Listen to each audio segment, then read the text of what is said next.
نحمده ونصلي على رسوله الكريم اما بعد فاعوذ بالله من الشيطان الرجيم بسم الله الرحمن الرحيم رب اشرح لي صدري ويسر لي امري واحلل عقدة من لساني يفقهوا قولي۔ یہ جو عید آنے والی ہے اس عید کو کیا کہتے ہیں؟ عید قربان، اور کیا کہتے ہیں؟ عید الضحیٰ یا اضحیٰ؟ بعض لوگ تو عید الضحیٰ کہتے ہیں، اصل پروننسیشن جو ہے اضحیٰ ہی ہے، ٹھیک ہے، ضحیٰ نہیں ہے۔ ضحیٰ کہتے ہیں چاشت کے وقت کو، والضحیٰ واللیل اذا سجا، ٹھیک ہے نا۔ اور اضحیٰ جو ہے وہ اضحیۃ ان کی جمع ہے، اضحیہ کہتے ہیں قربانی کو۔ تو عید الاضحیٰ قربانی کی عید، عید قربان یا عید الاضحیٰ۔ اور کیا کہتے ہیں اس کو؟ بڑی عید، بڑی عید کہتے ہیں، ٹھیک ہے۔ اور کیا کہتے ہیں اس کو؟ بقرہ عید، ہاں بقرہ عید، شکر ہے گائے عید نہیں۔ ویسے بقرہ زیادہ جامع لفظ ہے نا، اس کو اگر بقرہ پڑھ لیں تو گائے بھی بن جائے، اگر بقرہ پڑھ لیں تو جی ٹھیک ہے۔ تو عید قربان، عید الاضحیٰ، بڑی عید، قربانی کی عید اور بقرہ عید، ٹھیک ہے۔ تو اس کا مطلب ہے کہ کوئی امپورٹنٹ اوکیزن ہے کہ نہیں، کوئی اہم واقعہ ہے، کوئی اہم چیز ہے، کوئی قابل ذکر چیز ہے۔ تو پھر کیوں کہتے ہیں بور ہو رہے ہیں؟ عید کی کیا بات ہے؟ بڑی عید پہ تو بہت بور ہوتے ہیں، نہ عیدی ملتی ہے، گوشت بہت سنبھالنا پڑتا ہے اور بہت اسمیل آتی ہے اور بہت کام کرنا پڑتا ہے اور ہم تھک جاتے ہیں اور کپڑے پہننے کا مزہ نہیں آتا، وہ چھینٹے پڑ جاتے ہیں اور مہندی بھی نہیں لگا سکتے کیونکہ وہ بھی گوشت کے ساتھ دھل جاتی ہے۔ اچھا، قربانی کا کیا مطلب سمجھتے ہیں آپ؟ قربانی کیا چیز ہے؟ قربانی کا لفظ جو ہے نا یہ قرب سے نکلا ہے، قرب۔ قرب پانے کے لیے یعنی اللہ کا قرب پانے کے لیے کیا کرنا؟ اپنی پسندیدہ چیز اللہ کی راہ میں دے دینا، قربان کر دینا۔ اصل میں ہوتا یہ ہے نا کہ ہمارے اور اللہ تعالی کے بیچ میں یہ چیزیں رکاوٹ بن جاتی ہیں۔ کس طرح؟ جب ہم اللہ تعالیٰ کے راستے پہ چلنے لگتے ہیں، مثلا کچھ لوگوں نے ابھی کورس شروع کیا ہے، کچھ لوگ بیچ میں آپ پھنسے ہیں، ہر ایک کسی نہ کسی مقام پر ہے، کتنے اپس اینڈ ڈاؤنز آتے ہیں، کتنی مشکلات آتی ہیں، اس راستے میں کئی مشکلات ہیں نا۔ اسی طرح کبھی ہمیں کسی چیز کی محبت ہمارے راستے میں رکاوٹ بنتی ہے، کبھی کوئی مجبوری رکاوٹ بنتی ہے، کبھی کوئی چیز، کبھی کوئی چیز، بہت ساری رکاوٹیں ہیں۔ آپ صلی اللہ علیہ وسلم نے ایک دفعہ ایک بالکل سیدھا خط کھینچا اور پھر اس کے اوپر دوسری طرح خط کھینچے، یعنی کراس ایک طرح سے کیا اس خط کو، اور فرمایا کہ ہر خط کے یعنی انسان صراط مستقیم پہ جب چلنے لگتا ہے تو ہر تھوڑی دیر کے بعد ایک شیطان آ جاتا ہے، ہر تھوڑی دیر کے بعد ایک رکاوٹ آ جاتی ہے، کبھی وہ اندر سے ہوتی ہے، کبھی باہر سے، کبھی کہیں سے، کبھی کہیں سے، حتیٰ کہ انسان موت کی وادی میں جا پہنچتا ہے نا۔ تو اب اپنی یہ جتنی بھی چیزیں ہیں نا راستے کی، ان کو ہٹانے کا نام جہاد ہے، اور پھر ان میں سے جو پسندیدہ چیزیں ہیں ان کو اپنی مرضی سے قربان کرنے کا نام پھر قربانی ہے۔ اصل میں قربانی کہتے ہیں کسی کی خاطر، دوسرے کے فائدے کی خاطر یا دوسرے کے آرام کی خاطر یا دوسرے کی ضرورت پوری کرنے کے لیے کیا کرنا؟ اپنا فائدہ، اپنی ضرورت، اپنی محبت، اپنی چیز دے ڈالنا۔ مثلا آپ کے پاس کچھ پیسے، آپ کو کوئی چیز بہت ضرورت ہے، اب آپ کیا چاہتے ہیں کہ جا کے اپنے لیے خرید لیں۔ آپ جا رہے ہوتے ہیں تو راستے میں ایک شخص آپ کو ایسا نظر آتا ہے جو آپ کو اپنے سے بھی زیادہ ضرورت مند نظر آتا ہے۔ اب آپ کیا کریں گے؟ ایک تو یہ ہو سکتا ہے آپ آنکھ بند کر کے نکل جائیں، اور ایک طریقہ یہ ہو سکتا ہے کہ آپ اپنی ضرورت پر دوسرے کی ضرورت کو ترجیح دے دیں، اب آپ سوچتے مجھے کیا ملے گا، میں کیوں ایسے کروں، اور میں ہی کیوں کروں، کوئی اور کیوں نہ کرے، میرا کیا قصور ہے کہ اگر اس کی ضرورت ہے. ایسا ہوتا ہے نا، کئی دفعہ ایسا ہوتا ہے. اب اگر ایک شخص وہ چیز دے دیتا ہے تو اس نے گویا کیا کیا، قربانی کی، اور جو نہیں دیتا اسے قربانی نہیں کی.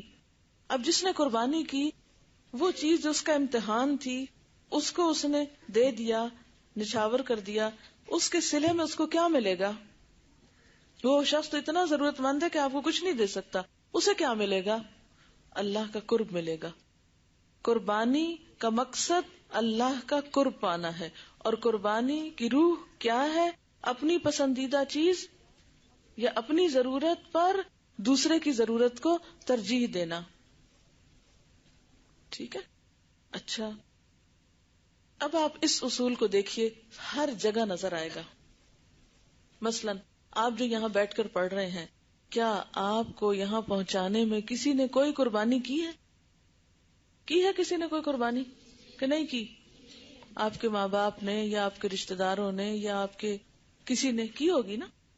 آپ کی امی ہو سکتا ہے بہت بیمار ہوں، ان کو آپ کی خدمت کی ضرورت ہو. آپ کے بچے ہو سکتا ہے چھوٹے ہوں، آپ کو ہو سکتا ہے مال کی بہت ضرورت ہو اور جاب کی ضرورت ہو اس وقت، اور آپ وہ چھوڑ کر یہاں بیٹھے ہوں علم حاصل کرنے. تو یہ سب کیا ہے؟ دراصل قربانیاں. اچھا، پھر اسی طرح آپ دیکھیے کہ ہر چیز جو ہمیں ملتی ہے وہ کسی کی قربانی سے ملتی ہے. دیکھیں، ہر لفظ کا ایک لفظی معنی ہوتا ہے نا اور ایک اصطلاحی معنی ہوتا ہے. قربانی کا لفظی معنی کیا ہے؟ اپنی ضرورت پر دوسرے کی ضرورت کو ترجیح دے کر دوسرے کے آرام کی خاطر اپنا آرام اور دوسرے کی ضرورت کی خاطر اپنی ضرورت کو قربان کرنا، دے دینا، خود پر دوسرے کو ترجیح دینا. اسلامی اصطلاح میں کیا ہے؟ اللہ کا قرب پانے کے لیے اپنی پسندیدہ چیز اللہ کے راستے میں دینا. ٹھیک ہے. اچھا، اب آپ دیکھیے کہ کائنات میں قربانیاں کہاں کہاں ہو رہی ہیں. میں ایک دو مثالیں آپ کو دوں گی، پھر آپ خود بھی سوچئے ذرا. مثلا سمندر قربانی کرتا ہے، اپنا منو ٹنو پانی ہوا کو دیتا ہے، پھر وہ اٹھاتی ہے ہوا اور بادل بنتے ہیں. اگر سمندر پانی دینے سے انکار کر دے پھر کیا ہو؟ بارش برسے؟ نہیں برسے. اچھا، بارش برستی ہے، بارش جو کل تک بادلوں میں ہوا میں اڑ رہی تھی، اتنی اونچی جگہ سے سیر کر رہی تھی، اب کیا ہوا؟ زمین پر جب پڑی تو زمین کے اندر جذب ہو گئی، گم ہو گئی نا. وہ کہے نہیں، میری تو شان اتنی بلند ہے کہ میں ہزاروں میل تک اتنی اونچائی پہ اڑتی رہی ہوں، اب تو مجھ کو کہتے زمین میں چلی جاؤ، میں تو نہیں جاتی. فصلیں سیراب ہو سکتی، زمین زرخیز ہو سکتی، مردہ زمین زندہ ہو سکتی نہیں. اچھا، اسی طرح آپ دیکھیں، بیج ہے، ایک بیج جب اپنے آپ کو قربان کرتا ہے کیا نکلتا ہے اس میں سے؟ زمین کیا دیتی ہے؟ ایک پودا نکلتا نا اس سے. اگر بیج کا میں نے نہیں قربان ہونا، میں نے بیج ہی رہنا ہے، وہ اپنی اکڑ قائم رکھے، وہ نہ جھکے، وہ زمین کے اندر جانا گوارا نہ کرے، کیا ہوگا؟ بیج بیج ہی رہے گا، اسے دوسری زندگی نہیں ملے گی. اور اگر وہ قربان ہو جاتا ہے تو اس کو پودے کی شکل میں کتنا بڑا ریوارڈ مل جائے گا. اس کی ذات، اس کی انا، اس کی شخصیت تو گئی، لیکن جو کچھ اگا وہ کتنا بڑا تھا، کتنا زیادہ تھا. وہ بیج بیج رہتا تو کچھ دن تک اس کو گھن لگ جاتا، کھایا جاتا، لیکن جب وہ پودے کی شکل میں، اور آپ دیکھیں مثلا ایک گٹلی سے جب ایک پورا درخت اگتا ہے تو اس درخت کی شکل میں جو کچھ سامنے آتا ہے، کیا وہ بیج سے کچھ بڑا ہوتا ہے؟ اس کا ریوارڈ کیا ہوتا ہے؟ اس قربانی کا ریوارڈ کیا ہے؟ مثلا پانی اگر ہوا میں ہی اڑتا رہتا بادلوں میں تو اس کا کیا ریوارڈ تھا؟ کوئی ریوارڈ نہیں. جب وہ زمین میں گیا تو کسی پودے کی شکل میں باہر آیا، ایک پودے کو، ایک فصل کو پروان چڑھانے، پھر سٹور ہو گیا زمین میں، وہاں سے انسانوں نے پیا، جانوروں نے پیا، کتنے اس کے فائدے نکلے. اسی طرح ایک بیج نے قربان ہو کر ایک پورے درخت کو جنم دیا، جب وہ درخت بڑھا تو اس سے کتنے پھل نکلے، کتنے پھول نکلے، کتنی اور زیادہ چیزیں سامنے آئیں. ریوارڈ کتنے گنا زیادہ بڑھ گیا، افادیت کتنے گنا زیادہ ہو گئی. تو بالکل اسی طرح جب بھی کوئی قربانی کرتا ہے بظاہر وہ چیز ضائع ہو جاتی ہے، لیکن اللہ کے ہاں اس کی قدر بڑھ جاتی ہے. اسی طرح جب قربانی کے موقع پر ہم جانور قربان کرتے ہیں تو کچھ عقل پرست لوگ، عقل پرست کیا کہتے ہیں؟ پیسے ضائع کر رہے ہو. پھر کیا کہتے ہیں؟ یہ خون برباد ہو رہا ہے، ویسٹ ہو رہا ہے، زمین میں جا رہا ہے.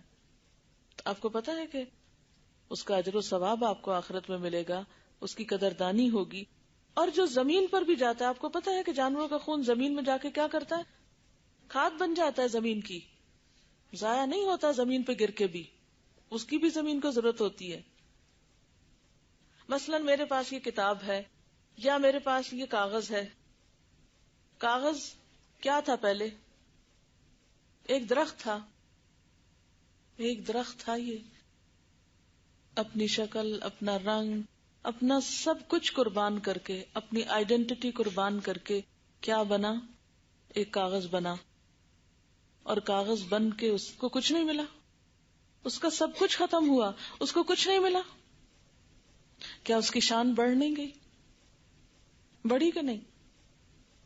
جس کو اتنے معزز کام کے لیے چن لیا گیا کہ اس پہ لکھا جا رہا ہے، علم کا کام ہو رہا ہے اس پر. اور قربانی کی کوئی مثال؟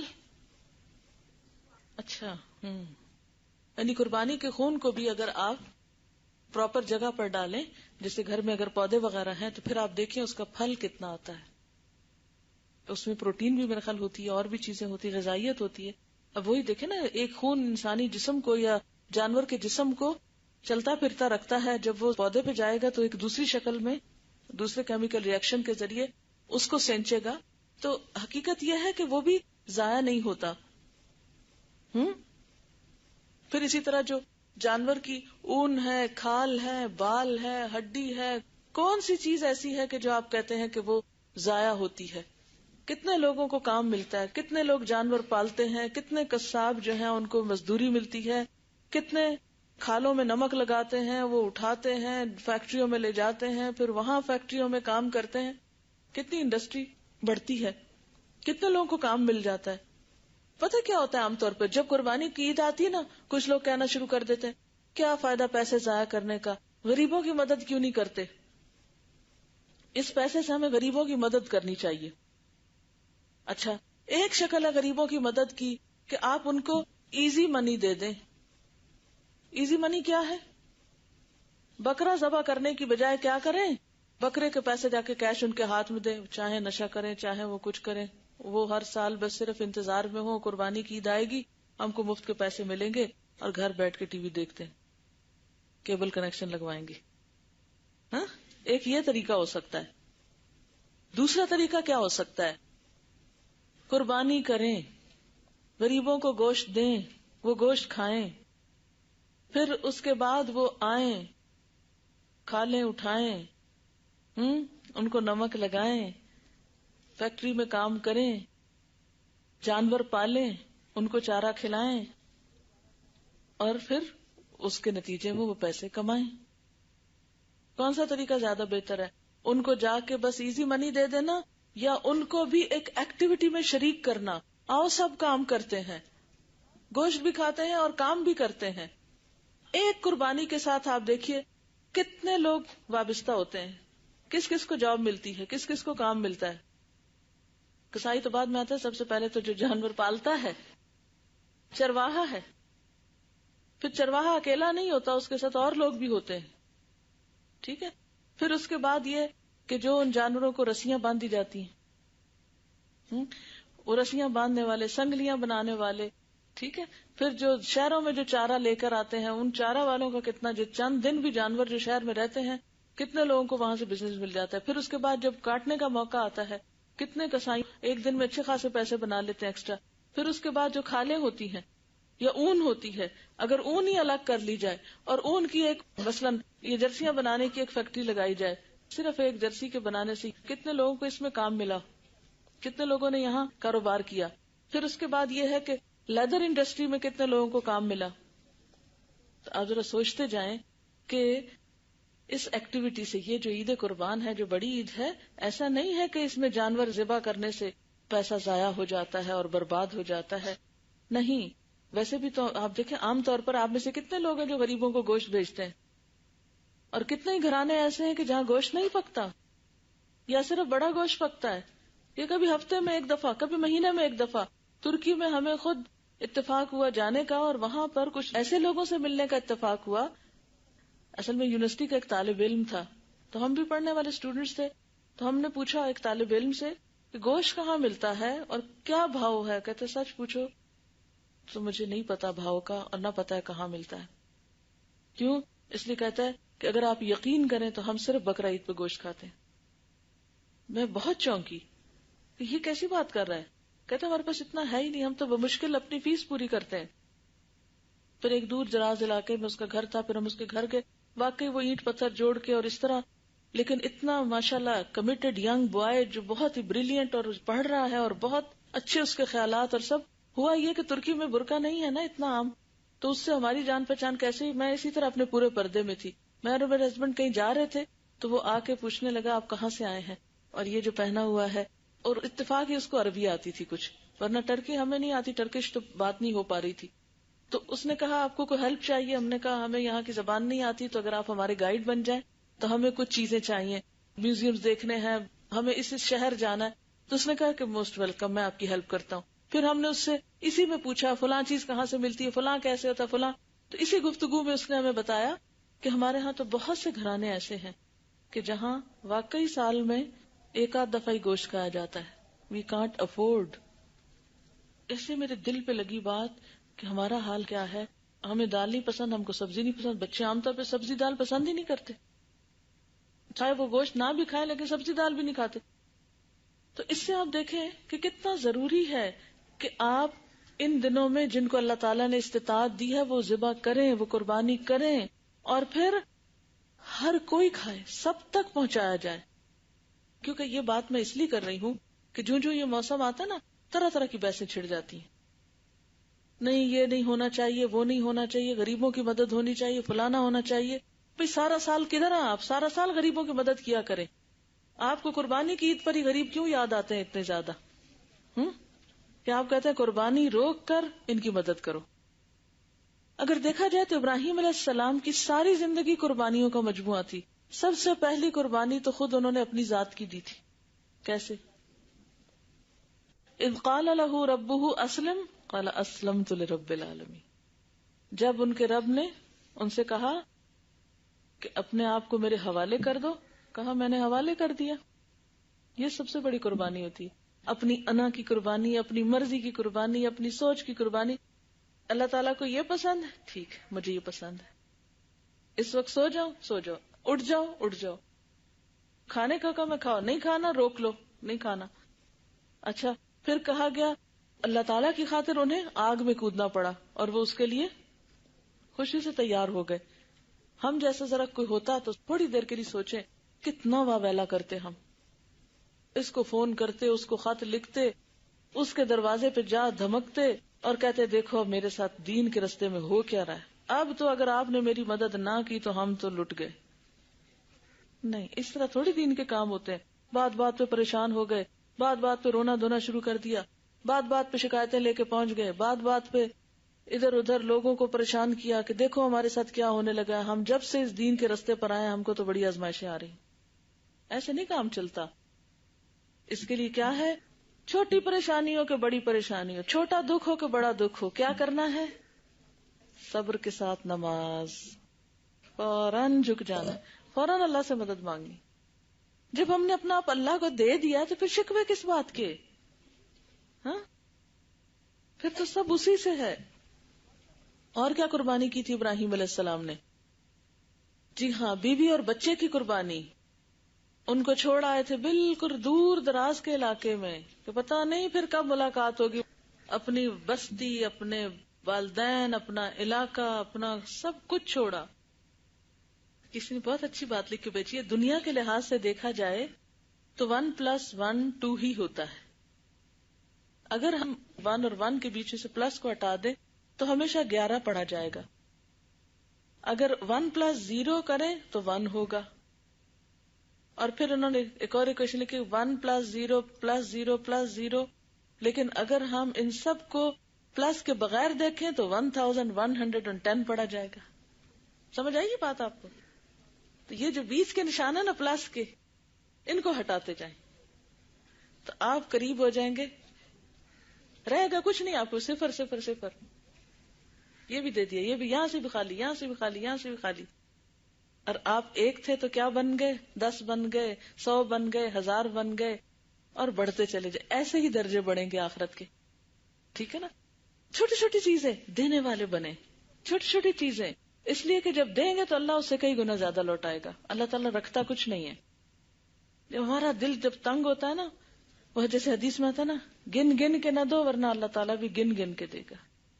حضرت اسما رضی اللہ تعالیٰ عنہ سے آپ صلی اللہ علیہ وسلم نے فرمایا تھا کہ اسما لا تو کی فیو کا علیہ کی، لا تو کی فیو کا علیہ کی.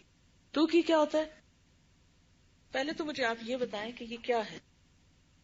پاؤچ یا پوٹلی، ٹھیک ہے، یہ اس کو بند کر دیا، اس کو بکا کہتے ہیں نا. یہ ہے تو کی. اب یہ ایک سمبل ہے. بند کرنے سے کیا ہوگا؟ آپ صلی اللہ علیہ وسلم نے فرمایا لا تو کی فیو کا علیہ کی، مت اس کو باندھ باندھ کے رکھو ورنہ کیا ہوگا؟ تمہارا رزق تم پہ بھی باندھ دیا جائے گا. اسے باندھ کے نہ رکھو. ٹھیک ہے؟ آپ صلی اللہ علیہ وسلم نے اس مثال سے سمجھا لا تو کی فیو کا علیہ کی. اچھا، آپ کے خیال میں یہ اتنی خوبصورت تھیلی کس کے لیے ہیں چیزیں اس میں؟ یہ میرے سفر میں میرے ساتھ ہوتی ہے، ہر جگہ میرے ساتھ ہوتی ہے.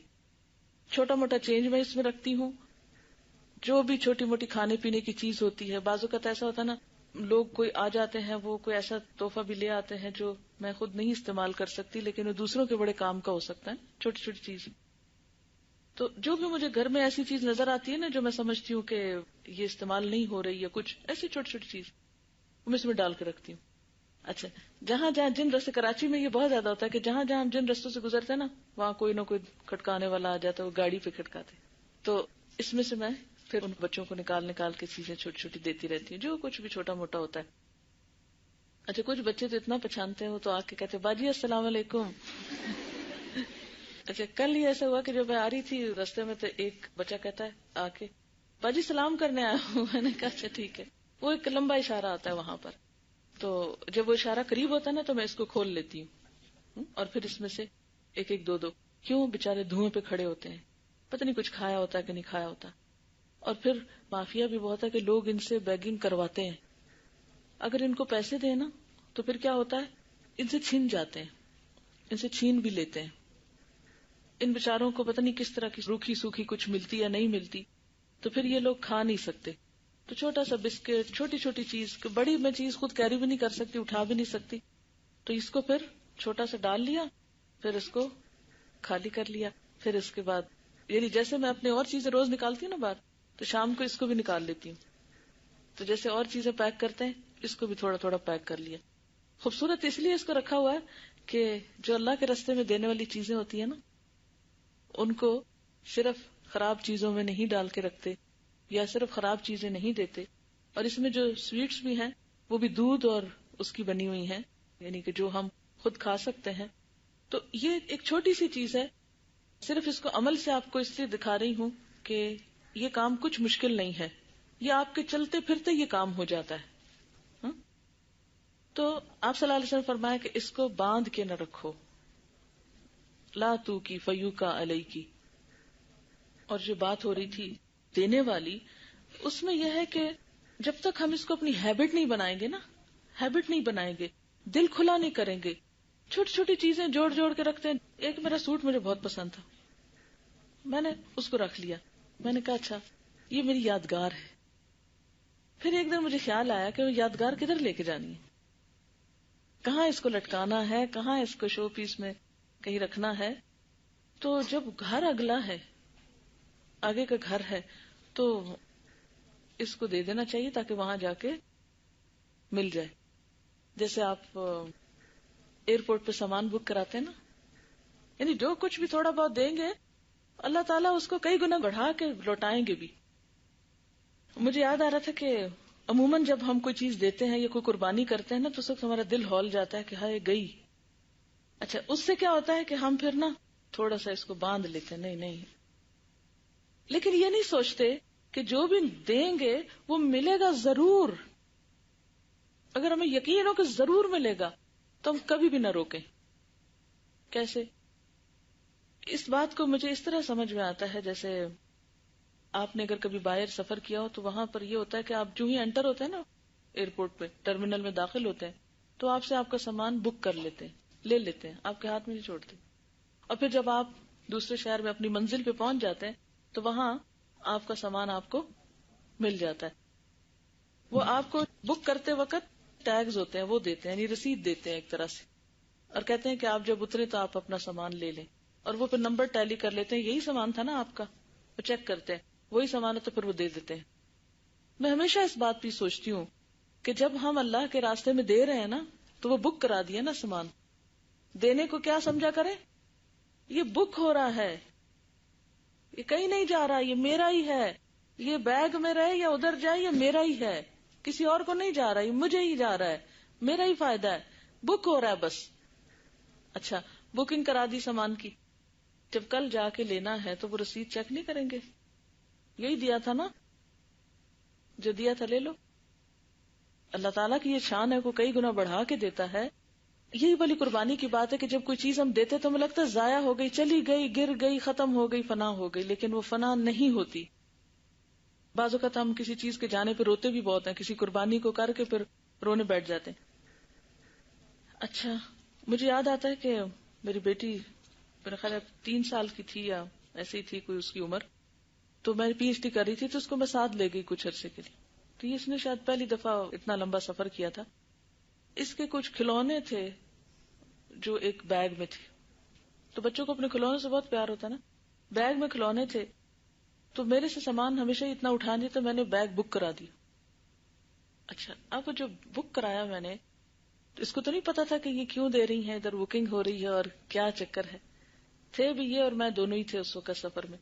اچھا جب بک کرایا تو اس نے دیکھ لیا کہ وہ بیگ تو وہ بیلٹ پہ جا رہا ہے، وہ اس نے رونا شروع کر دیا. اچھا وہ اتفاق یہ کہ بیلٹ ذرا سی آگے چلی اور گڑام وہ نیچے پیچھے کہیں پھینک دیتے تھے، وہاں سے وہ آگے جہاز پہ لے جاتے تھے. اس نے اتنا شور مچایا کہ وہ بیگ لے گئے، وہ بیگ لے گئے، وہ بیگ لے گئے. اب میں اسے سمجھاؤں کہ جب ہم وہاں اتریں گے جا کے تو پھر وہاں سے ہمیں مل جائے گا، لیکن اس کو اس وقت بچہ تھے نا، سمجھ نہیں آ رہی تھی. خیر بہرحال ہم جب جا کے اگلے ایئرپورٹ پہ اترے تو وہاں پر انہوں نے سامان ہمارا دے دیا. تو اب میں یہ سوچتی ہوں کہ جو کچھ ہم اللہ کے راستے میں دیتے ہیں نا تو دے کے کبھی دل تھوڑا نہ کریں، اور کبھی یہ نہ سوچیں کہ ہائے چلا گیا اور لے لیا.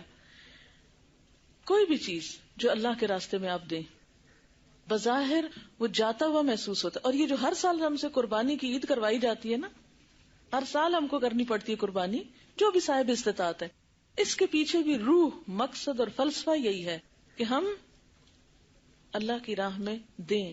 اور پھر آپ دیکھیں نا کہ ایک ریچول بنائے کہ جانور قربان کریں، جو واقعی عقل کہتی ہے اس کو قربان کریں گے، بیچارے کے اوپر چھری پھرے گی اور پھر خون نکلے گا اس کا، اور پھر کیا حاصل، کیوں اتنا گوشت اکٹھا ہو رہا ہے. یہ سب عقل کی باتیں. جو قربانیاں محبت میں کی جاتی ہیں ان کو گنتے ہیں کبھی آپ؟ جس سے جتنی محبت ہوتی ہے اس کے لیے اتنی بڑی قربانی کرتے ہیں نا، تو گنتے ہیں، احسان جتاتے ہیں، وہاں عقل استعمال کرتے ہیں. ایک کارڈ جو آپ 100 روپے یا 150 روپے میں بعض اوقات خرید لاتے ہیں، اس کے پیچھے کوئی لاجک ہے؟ اگر آپ اس وقت حساب کرنے بیٹھ جائیں کہ اس سے تو 10 مزدور کھانا کھا سکتے تھے، میں نے کیا کیا، اس کو کوئی بھی نہیں کہتا. لیکن جب اللہ کے راستے میں کچھ دینے کی بات آتی ہے اور خصوصاً ایک ریچول ادا کرنے کی بات آتی ہے تو ہم کہتے ہیں دس از اے ویسٹ آف منی. ٹھیک ہے. کسی نے سوال لکھا ہے کہ ہم نے حیات صحابہ کے درخشاں پہلو پڑھے ہیں اور اس میں ہم نے صحابہ کرام کا طرز عمل یہ دیکھا ہے کہ جو کچھ ان کے پاس آتا تھا فی سبیل اللہ دے دیتے تھے، اور فقر و فاقہ میں بھی انہوں نے زندگی بسر کی. وہ اعتدال کی زندگی کیوں نہیں بسر کرتے تھے کہ کچھ اپنے پاس رکھیں اور کچھ دوسروں کو دے دیں؟ بہت اچھا کوشچن ہے، اس انٹیلیجنٹ کوشچن. بات یہ ہے کہ ہر دور کی ایک ضرورت ہوتی ہے، ایک سٹائل بھی ہوتا ہے. کچھ کام ایسے ہوتے ہیں کہ جو ایمرجنسی کے بھی ہوتے ہیں، کچھ کام ایسے ہوتے ہیں جو ارجنٹ ہوتے ہیں، کچھ کام آپ سے زیادہ قربانی مانگتے ہیں. وہ جو دور تھا جس میں آپ صلی اللہ علیہ وسلم کے ساتھ جو لوگ رہتے تھے، ان کی اٹ موسٹ خواہش کیا تھی کہ یہ دین زیادہ سے زیادہ آگے پھیلے، اور وہ اس راستے میں اپنا سب کچھ دیتے چلے جا رہے تھے تاکہ دین آگے پھیلے. آپ کسی کو کچھ کھلائیں گے، کسی کا بھلا کریں گے، کسی کے کام آئیں گے تو تبھی دین پھیلے گا نا. کرسچن مشنریز کی کوششوں سے اس وقت کرسچینٹی دنیا کا مذہب نمبر 1 ہے تعداد کے اعتبار سے. اور ان کا نام کیا ہے زندگی میں، وہ کیا کرتے ہیں، سب سے زیادہ ان کے اندر کیا چیز ہے، ان کا موٹو یا ان کا شعار کیا ہے؟ انسانیت کی خدمت. وہ اپنے گھر بار قربان کرتے ہیں، اپنا آرام قربان کرتے ہیں، اپنا مال قربان کرتے ہیں، اپنی عیش و عشرت کی زندگیاں قربان کرتے ہیں، اور کہاں کہاں جنگلوں میں جا کے وہ اپنی کرسچینٹی کو پھیلا رہے ہوتے ہیں. اپنے گھر سے پیسہ لگاتے ہیں، وقت لگاتے ہیں. مدر ٹریزا کی مثالیں ہم سب بہت فخر سے دیتے ہیں اور ان کو اپنے لیے ایک رول ماڈل سمجھتے ہیں، صرف شخصیت پرستی کی حد تک، ویسے نہیں. لیکن آپ دیکھیے کہ ایسے لوگوں نے قربانیاں کر کے اپنے دین کو کتنا پھیلایا. آپ کیا مدر ٹریزا سے پوچھیں گے کہ وہ اعتدال کی زندگی کیوں نہیں بسر کی؟ کیوں؟ اس لیے کہ جب تک کچھ لوگ قربانی نہ کریں یہ دین آگے نہیں پھیلتا، اور ان کو عام لوگوں سے زیادہ قربانی کرنی پڑتی ہے. صحابہ کرام چنے ہوئے لوگ تھے، اللہ نے جنہیں چنا. آپ کو کبھی خیال نہیں آیا، کبھی سوچا آپ نے کہ وہ لوگ جو مکہ سے مدینہ ہجرت کر کے آئے اور پھر وہ مدینہ والے ساتھ شامل ہوئے، ان میں سے ایک ایک کہاں ہے؟ حضرت بلال کی قبر کہاں ہے بتائیں گے آپ؟ حضرت بلال کہاں دفن ہے؟ شام میں. عقبہ بن عامر کہاں دفن ہے؟ مصر میں. اور اسی طرح بہت سارے صحابہ. حضرت عبداللہ بن عباس کہاں دفن ہے؟ طائف میں. کوئی کہیں ہے، کوئی کہیں ہے، کوئی کہیں ہے. ایسے کیوں ہوا؟ کیسے ہوا؟ کس لیے ہوا؟ یہ سب آپ صلی اللہ علیہ وسلم کے ساتھ رہتے تھے، اکٹھے تھے، آپ سے شدید محبت کرتے تھے، لیکن انہوں نے اپنی محبتیں جگہوں اور وقتوں اور چیزوں سے نہیں باندھی تھیں. ان کی محبتیں آخرت کے لیے تھیں، اللہ کے لیے تھیں. ان کی سب تمنا اور امیدوں کا مرکز جنت تھی. وہ اس کے سوداگر تھے، اس لیے انہوں نے دین کی خاطر اپنا سب کچھ دیا، کسی چیز کو روک کے نہیں رکھا. اور پھر جب دین پھیل گیا تو کیا انہی لوگوں میں سے کچھ پر ایسا وقت نہیں آیا کہ جب دینے والے بہت تھے اور لینے والا کوئی نہیں تھا؟